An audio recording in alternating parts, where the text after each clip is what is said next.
Brass instruments are complicated.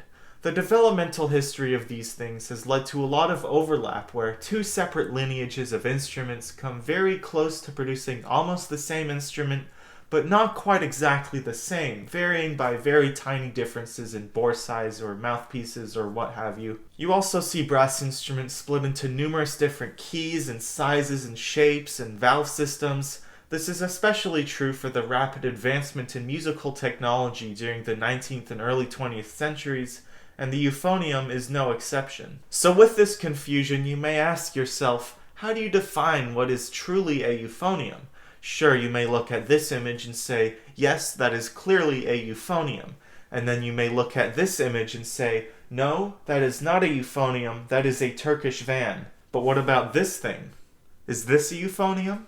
By the strict technical definition, a euphonium is a B-flat brass instrument that is pitched in the tenor voice and has conical tubing, meaning that the diameter gradually gets wider as you go from the mouthpiece to the bell. However, over the years, a number of different instruments have arisen that may perfectly fit this definition, or at least come pretty close. The nature of musical nomenclature, as well as just the way that we describe things as humans, means that the definitions that we put onto instruments can become fuzzy at best and entirely stupid at worst. For example, while many in the United States and Germany may call this instrument an alto horn, people in the British Commonwealth might call it a tenor horn, even though they're basically the exact same instrument. The purpose of this video is not to strictly outline what is and isn't a euphonium, more so to show you the different kinds of euphoniums that you may encounter in the wild, as well as those instruments that are similar to the euphonium, those that led up to the development of the euphonium, and those that have really funny names and are arguably similar to the euphonium. By the way, before I get into anything, this is all based off of my own research, so I've probably missed a bunch of things. And if I did, please feel free to leave a comment down below telling me how I am wrong on the internet. I wasn't lying when I said brass instruments are complicated. So first off are the instruments that I categorize as true euphoniums. Essentially, if most people refer to them as euphoniums, then they're euphoniums. There are euphoniums that have 3 valves, 4 valves, and on rare occasions 5 valves. These valves can be positioned either on the top with the instrument held to the player's right, or on the front with the instrument held to the player's left. Some people say that the top valve configuration has less friction, and some people say that the front valves are more ergonomic, but it's mostly just up to your preference. If a top valve euphonium has 4 valves, then the valve can either be positioned at the top along with the other 3 valves, or down at the side while being operated by your left hand. This is usually called the 3+1 configuration. To my understanding, most people prefer the 3+1 configuration because your pinky finger isn't as strong as your other fingers, and there's also more conical tubing between the 3rd and 4th valves, which helps with the tone. Most higher level euphoniums will have the 3+1 configuration, but at the end of the day, it's up to your preference. At first you may think that all euphoniums use the same mouthpiece, but this isn't exactly true. Generally, most euphoniums will use either small shank, large shank, or sometimes medium or Euro shank mouthpieces. The shank size relates to the diameter of the long bit on the mouthpiece here, and the biggest difference between the shank sizes is the amount of air that you use and the fullness of the sound that you produce. It also seems that smaller shank mouthpieces tend to be used on older instruments and smaller 3-valve student instruments, but I don't really know. I'm not a mouthpiece guy. There are quite a few different configurations for the bell on euphoniums. Most modern instruments will have the bell pointing upwards, and with the valves on the top, this is sometimes referred to as the British style of euphonium. Some older euphoniums, particularly in the United States, might have the bell pointing forward, and with the valves on the front, this is sometimes referred to as the American style of euphonium. The reason the bell might be pointed forward is so that the sound projects forward toward the audience better, which is better for the marching environment, as opposed to a concert environment where it would be better for the sound to go upwards. Of course, a discussion on the bell configurations for euphoniums wouldn't be complete without mentioning the double bell euphonium. Double bell instruments were actually pretty popular in the early 20th century, and double bell euphoniums were even used in American military bands. The second bell was activated with an additional valve, and it produced a sound that was much brighter and smaller than the main bell. This was useful for adding variation in solos and for blending with trombone parts, and not really anything else, which is why you don't see them often anymore. Some more expensive euphoniums might have valves equipped with something called the compensating system. The compensating system is kinda complicated, but basically, there's a bunch of extra tubing at the back of the valves that is activated by the fourth valves and helps with tuning in the lower register. There are also some older 3-valve euphoniums with the compensating system if you're into that sort of thing. Some even more expensive euphoniums might have a trigger for the main tuning slide, which allows for on-the-go adjustments of your tuning for those notes that just always seem to be messed up. Because of the way that brass instruments work, there will always be notes that are just naturally out of tune, and so far the only way that we've figured out how to fix this is to just extend a tuning slide. On things like trumpets, this can be done by just pulling it out on the go, but on the euphonium this isn't viable due to the way that the instrument is held, which is why we see expensive euphoniums with tuning slide triggers. If you've ever been in high school marching band, then you might be familiar with the marching euphonium, which actually developed completely separately from normal euphoniums. The marching euphonium originated as the tenor bugle within the early drum and bugle corps, and they were usually in the key of G, as most bugles are.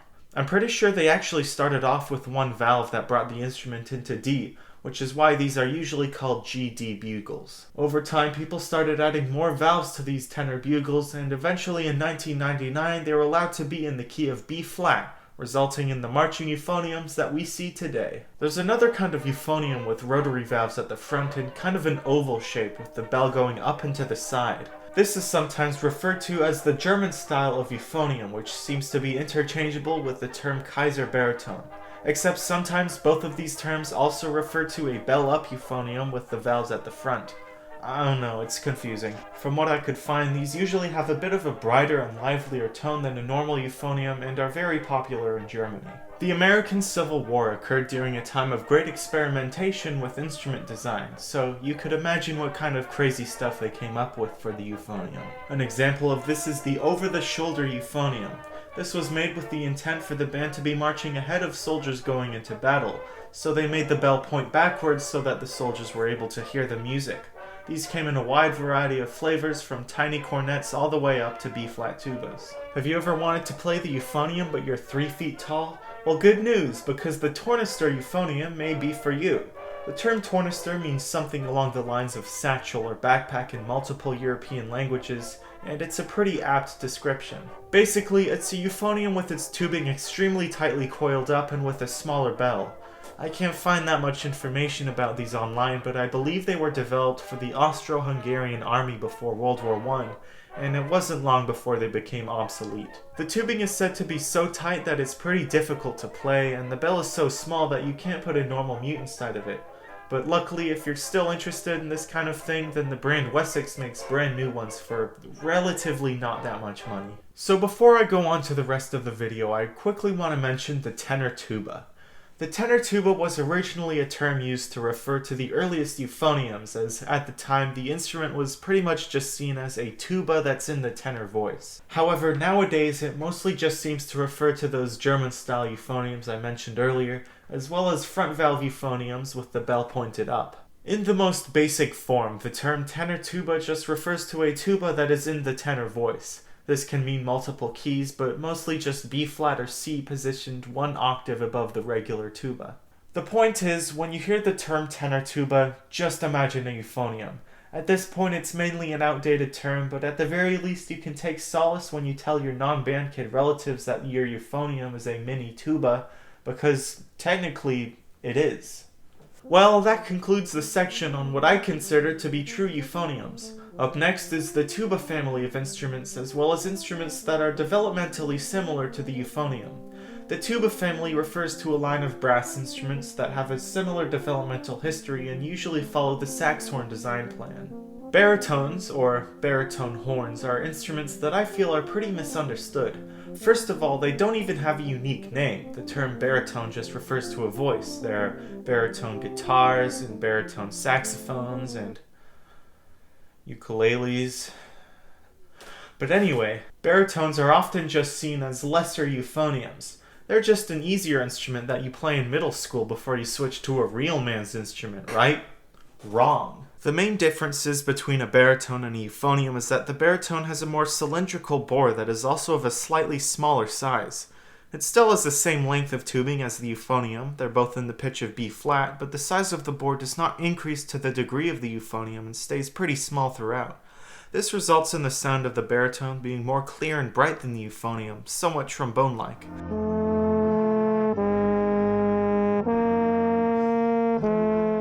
The baritone has a distinct sound that is sadly mostly only used in the British-style brass band as a sort of harmonizing part that blends well into the rest of the band. The underuse of the baritone can probably be attributed to the fact that it's very similar to the euphonium, although with a less full sound, which leads to people somewhat devaluing the instrument. Because the baritone has a distinct sound, it could be used in positions where a brighter tenor sound that isn't quite the trombone is wanted, such as in tuba euphonium ensembles where it's easy for the sound to get muddied from there only being two different kinds of instruments. If baritones can get over the stigma of only being dumb little middle school instruments that get confused with euphoniums, then I think we could truly see more attention directed toward the tuba family as a whole. Anyway, in terms of the kinds of baritones you'll find, they're mostly similar to the euphoniums with a few minor details. Baritones most commonly have 3 valves, but on occasion will have 4 valves on upper-level models. In rare occasions, these valves might be equipped with a compensating system or a tuning slide trigger, but again, these are only for upper-level models. The bell configurations are mostly the same, minus the double bell instruments, sadly. There are also oval baritones that are mostly used in Germany and are referred to as tenor horns there.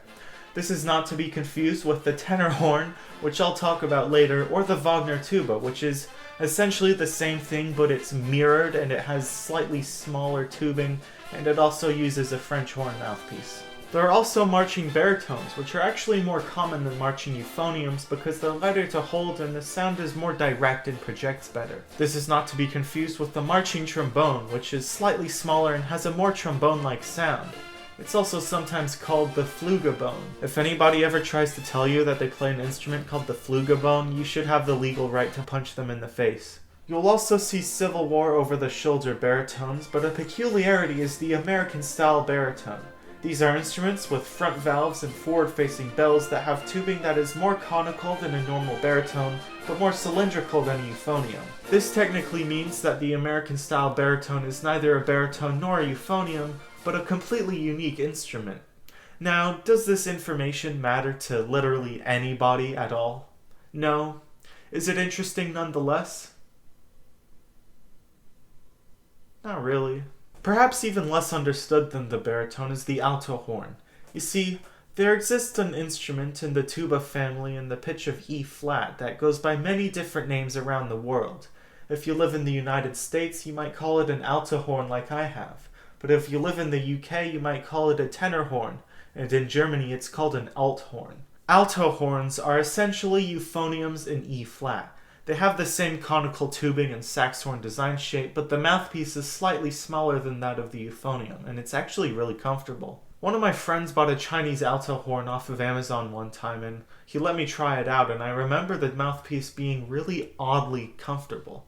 It was really weird. Anyway, alto horns are known to have a light and mellow quality to their sound, which often leads them to be compared to French horns, which I suspect overcame them in terms of popularity and relegated the instrument to the very rare appearance in orchestras as well as, again, the British brass band. Alto horns typically have 3 valves, but in extremely rare cases they'll have 4 valves. The valve and bell configurations of the alto horn are the same as the euphonium, including double bell alto horns. I don't know where we'd be as a society if we didn't have double bell alto horns. Moving back to the main instruments of the tuba family, tubas. Tubas usually come in 4 different keys. You have F and E flat tubas, which are usually called bass tubas, and then you have C and B flat tubas, which are sometimes called contrabass tubas, or also double C or double B flat tubas, if you really want people to know you put on the toilet paper roll the wrong way. Tubas can also come in all the different valve and bell configurations as the euphoniums, including double bell tubas. I did not need this in my nightmares. Much like how the euphoniums have marching euphoniums, the tubas have the contrabass bugle. The story behind these are pretty much the same, so I'll spare you the details, but these pretty much are the coolest looking tubas that you can possibly play. If you've ever done high school marching band, then you may also be familiar with the sousaphone. The sousaphone was developed in the late 19th century and was named after the legendary John Philip Sousa. The goal of this instrument was to be a tuba usable in the marching setting that projected the sound above the rest of the band. Most of them are made completely out of brass, but some of them use lighter materials like fiberglass. Sousaphones are extremely heavy, and trust me, I've tried one before. These things aren't easy to play, especially while marching on a hot day. I've also seen a couple of examples of sousaphones that are in the same range as the euphonium, such as this really crappy one on Trent Hamilton's channel, or this weird thing made by Schiller. The sousaphone is also a development on the helicon. Helicons are essentially sousaphones with the bell going out to the side and usually with less flair. The helicon comes from the sax tuba, which was inspired by the ancient Roman cornu, which was a big weird bugle that curved around you. Sax tubas were patented by Adolf Sax, as you could imagine, and thus they are also considered to be derived from sax horns. There's actually a whole family of helicons ranging from the bottom B flat, which is probably the most common, all the way up to soprano helicons, which get so small that you just hold them like a regular instrument. Helicons were mostly used in Central European military brass bands and, to my knowledge, are still in use today. Have you ever wanted to play the tuba but you're 4 feet tall? Well, good news, because the tornister tuba may be for you. Much like tornister euphoniums, these are essentially tubas that are wrapped up very tightly and are extremely small. They share the same history as the tornister euphonium, so there's not that much for me to add here, other than that the company Wessex also makes these brand new, if you're into that sort of thing. The final member of the tuba family that I'll mention in this video is the flugelhorn. Yeah, that's right, this thing is a tuba. What's next? The cello is actually percussion? The flugelhorn differs from the trumpet and the cornet because it is extremely conical. The cornet is only slightly conical and the trumpet is almost completely cylindrical. The flugelhorn is considered a tuba because it's also a development off of the saxhorn family, with its pitch being exactly 1 octave above the euphonium. So, just as how the euphonium is just a mini tuba, the flugelhorn is also just a mini euphonium. The more you know. Flugelhorns have a much more mellow sound than trumpets, and they also have really bad intonation, which might explain why you see them less often than their cylindrical counterparts. Well, that's the tuba family, or at least I hope so.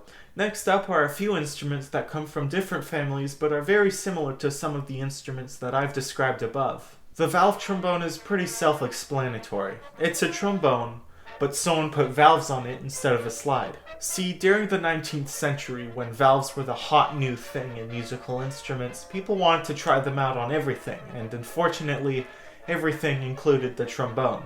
Yeah, people tend to look down on valve trombones because they're mostly seen as an excuse not to learn slide positions, which makes sense to me. If you want to play trombone, you gotta learn them slide positions. Valve trombones range from alto to contrabass, with the contrabass instrument being very similar to, if not arguably the same as, the cimbasso.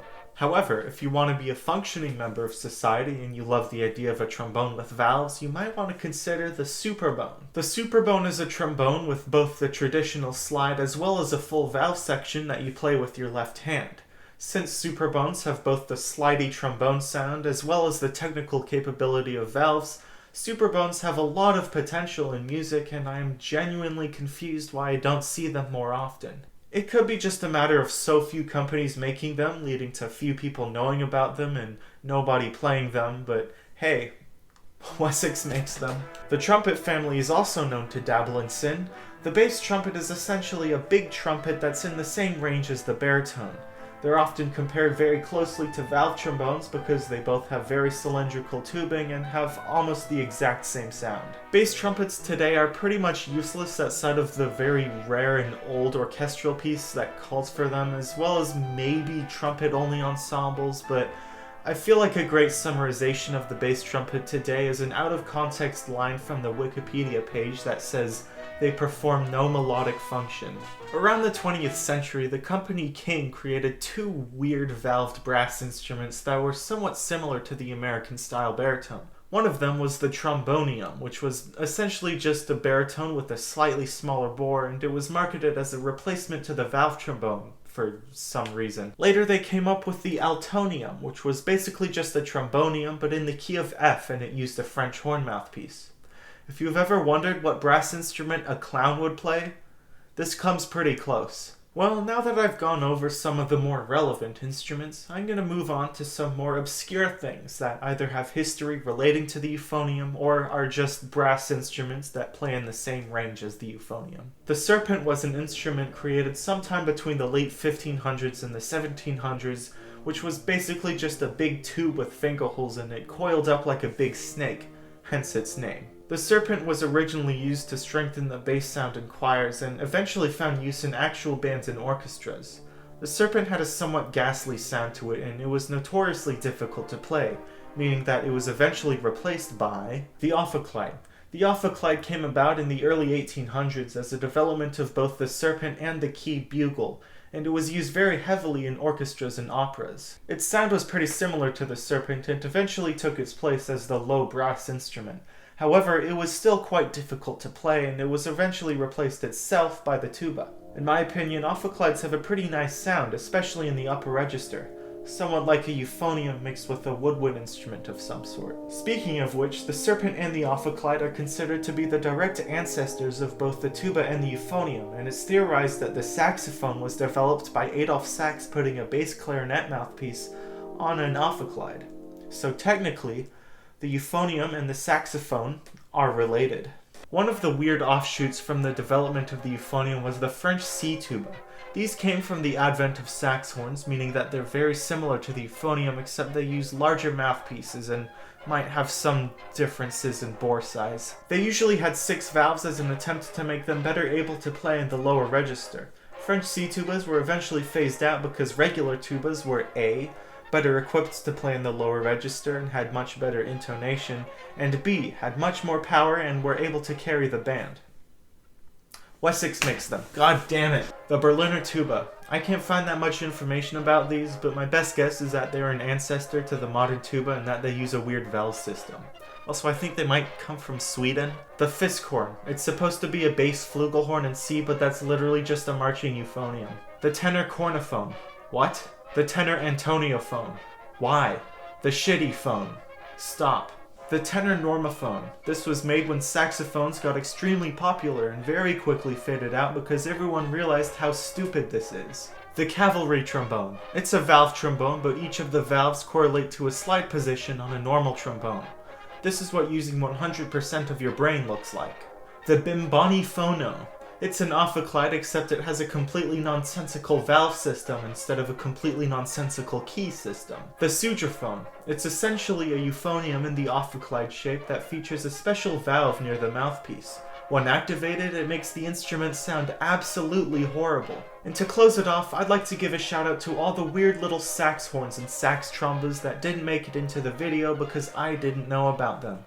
Also, the whole history behind the sax horns is so interesting and complex, it kind of deserves its own video. Anyway, that's it. That's all the euphoniums, and hopefully you're better prepared for next Tuba Christmas when you get to see all the weird and wacky instruments that people bring. Again, I've probably screwed something up in my research, so please feel free to leave a comment below if you know something that I don't.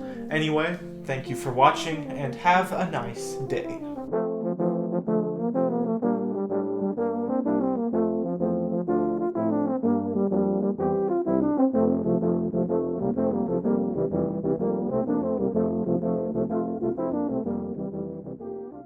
Okay, real quick. This euphonium is made by Jupiter and it has a lead pipe that you can take off in position for you to play on your shoulder like a contra. This thing is really cool and I don't think musical instruments will ever surpass it. Alright, the video is over for real this time.